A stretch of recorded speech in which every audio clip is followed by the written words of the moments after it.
नमस्कार शेतकरी मित्रांनो, तुम्हा सर्वांचे आपल्या जी फार्मर या यूट्यूब चॅनलवर हार्दिक स्वागत।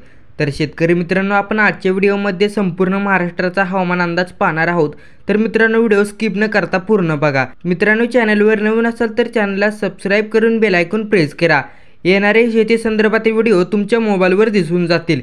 तर आज मुंबई, ठाणे, पालघरसह या 10 जिल्ह्यांना उष्णता वाढणार आणि 10 जिल्ह्यांना पावसाचा इशारा देण्यात आलेला आहे। मित्रांनो, मुंबई, ठाणे, पालघरसह मित्रांनो जिल्ह्यात उष्णतेचा कहर हा आज पाहायला मिळणार आहे।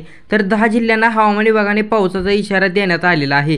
तर याची सविस्तर माहिती आपण आजच्या व्हिडिओमध्ये जाणून घेणार आहोत। मित्रांनो, तर मुंबई, ठाणे, पालघर, रायगड, रत्नागिरी, सिंधुदुर्ग या जिल्ह्यात पुढील काही दिवस उष्णतेचा कहर आपल्याला मित्रांनो पाहायला मिळणार आहे आणि उन्हाळ्याच्या झळा सोसाव्या लागणार असल्याची शक्यता वर्तवण्यात आलेली आहे।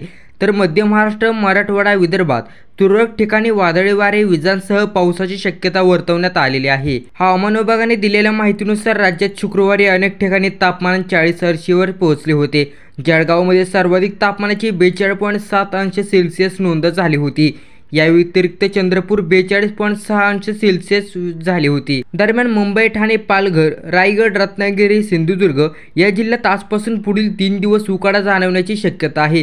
तर अहमदनगर, सोलापूर, बीड, धाराशिव, लातूर आणि विदर्भातील यवतमाळ, चंद्रपूर, भंडारा, गोंदिया, गडचिरोली जिल्ह्यात तुरळक ठिकाणी वादळी वारे, विजांसह पावसाचा इशारा देण्यात आलेला आहे।